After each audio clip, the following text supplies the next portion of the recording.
Anyámtól örököltem, áldott jóasszony volt, látod, a világra hozott.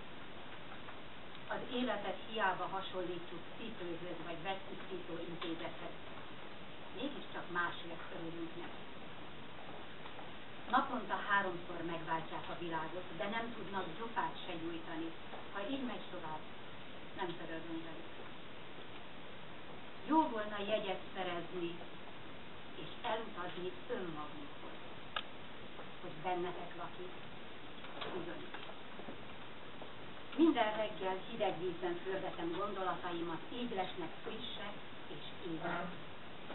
A gyémántól jó meleg dalok nőnek, hogy a szívünk alá. Akadnak olyanok, akik lovon, autón és repülőgépen is gyalog vannak. Én a pacsirták hajnali énekében heverészek. Mégis túlítottam a szakadékot. Igaz lelkünket, akárcsak az ünneplő ruhánkat, gondosan őrizzük meg, hogy tiszta legyen majd az ünnepek. Az ilyen ünnepekre, mint amilyen a költészet napja is. Palotai pasik pamfogása a költészetnapi program különlegességeként, íme 3 férfit köszönhetünk, nem a pódiumon, hanem itt az asztal körül. Azért vannak itt, hogy az élet néhány fontos dolgáról megnyíljanak. De akkor mit keresik egy nőt? A nő az első, akivel a férfiak születésük után találkoznak, és nem véletlen a francia mondás, se siratán, keresd a nőt, mert a háttérben mindig ott van. Igen, legtöbbször a háttérben, ennek megfelelően a továbbiakban én is inkább a háttérben jövök. És ennek megfelelően szeretném bemutatni a palotai pasik pamfogását, ahogy azt már kitaláltam. Tehát itt előttem 3 irodalomkedvelő, műkedvelő férfi. Ismerjük őket, de vajon jól ismerjük? 3 közül én Jánost ismerem a legjobban.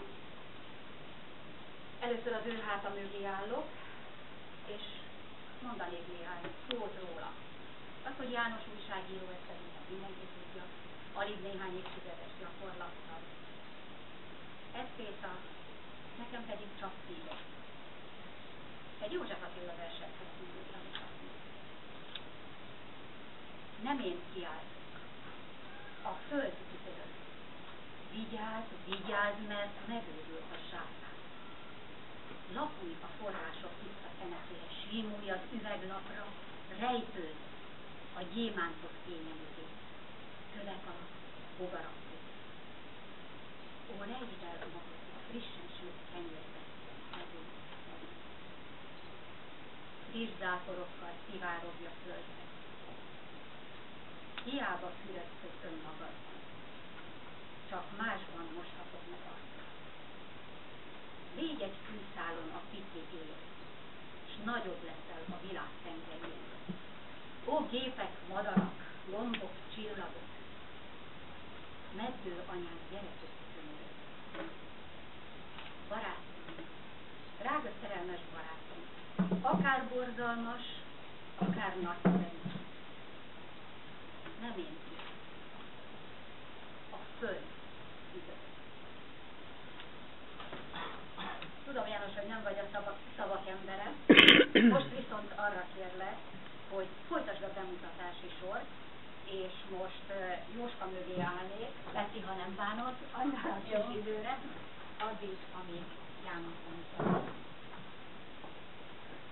Nekiálltam a bemutatónak, írok, fölírtam, hogy Pócs. Aztán rájöttem, ez egy nemes jó, fölírtam, amit találtam a legnagyobb betűt a számítógépen, hogy Pócs. Én azt most nem fogom elárulni, hogy Pócsik Jóskát hány éve ismerem, mert kiderül, hogy milyen régen voltunk el 35 évesen. dolgot szeretnék vele kapcsolatban elmondani. Azt mindenki tudja, hogy ilyen nagy életűvel, hogy pedagógus. Nagyon szeretném mondani. Pedagógus.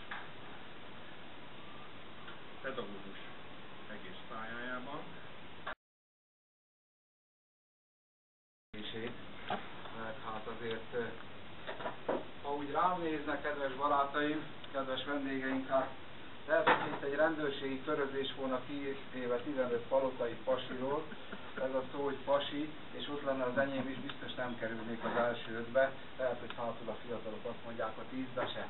Hát megpróbálok majd azért valamilyen szinten, mint pedagógus, mert ezt vállalom és szeretem, a másik pedagógussal, Ármás János barátommal közrefogva itt köztünk. Ezt a fiatalembert, akire valóban illik ez a kifejezés, vagy illhet, hiszen ő az ötletgazda, Baranyai Máté. Nekünk egy kicsit később volt szomszédunk, akkor már megvolt a kisöccse is, de még ő is éppen talán csak elsőbe járt, és utána 10 évet töltöttünk mi is közvetlenül egymás mellett. Azóta hív engem a Máté Józsi bácsinak, akkor azért meg kisgyerek volt, most meg már sajnos hát a korom miatt. De nagyon szeretem, és hát láttuk az emberré válását és a felnövekedését. És amikor először azt hallottuk róla, hogy elszegődött a rendőrséghez, akkor azt mondta, hogy a feleségem, hát a Mátéról beszél, nem tudta volna elképzelni, hogy ő rendőr lesz. Főleg amikor megjelentek aztán az írásai és a kötetei jöttek sorba, akkor is csodálkozásnak adtunk hangot, hiszen a közfelfogás az nem hiszem, hogy a rendőr karakterébe a líraiságot olyan előkelő helyre helyezi. No de hát láthatjuk ezt is ebből a személyes esetből, hogy bizony, amilyen ítéletet úgy ítéltettek, ezt is egy Máté írta, csak ez egy másik volt, az evangelista. És hogy azért ebben a közfelfogásban lehet valami, ezt igazolta, bár most már megtudtam legutóbbi találkozásunkon, hogy már csak felmentett ezen a területen, és búcsút ír majd ennek a szakmának, de nem a költészetnek és nem az írásnak, mert hiszen ő már 10. közepén is túllévő, jóval túllévő fiatal a költő, és aki ismeri a verseit, az biztos tudja, nyilván azért van itt, mert szereti ezt a fiatalos évet és stílust, és aki pedig most ismerkedik vele, hát kérem, hogy lapozza föl a kötetet, vagy lapozza föl az internetet, mert ugye a mai világban már a számítógépes korszakban itt ezen is megtaláljuk az irodalmat.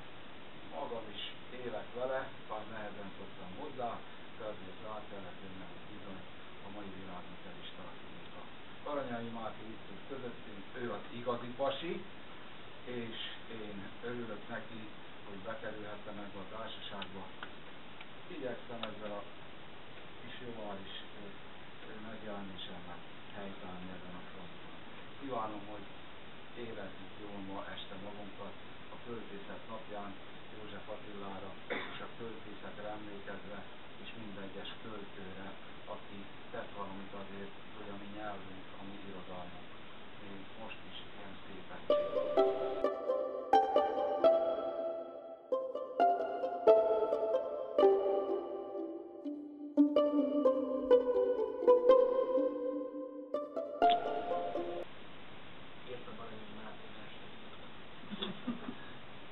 Pityókás hajnalra lehet az iszákos estéjét követő imigyen már derűs, de igencsak fáradt reggelen, szakadt szütyője, aztán reszkető testének erős, ám de ingatag vállát húzta utcákon, tereken.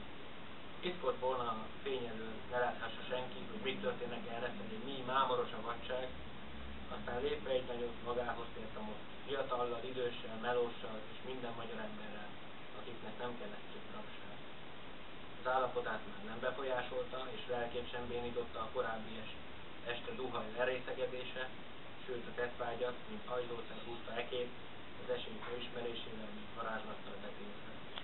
Aztán kész fogott kezet, váll a válnak támaszkodva indult ő is többiekkel, ekkor már nem hagyták, hisz ki akarhatja, hogy más uralja életét, mondta. Miközben a falak rejtekén, lakásban, boltban és kocsmákban is van magyar szabadság. Mindig. Sercegett a kés a kenyéren. Hajnalban kelt, bár gyakorlatilag nem aludt semmit. Fél éjszakán át egyetlen dalt hallgatott. Fiú, valaki mondta, hogy az élet a tiéd lesz. Elgétén óta tolta vissza a tűt a lemezjátszón újra és újra. Rágta a kenyeret, nyelni már nehezebbnek bizonyult.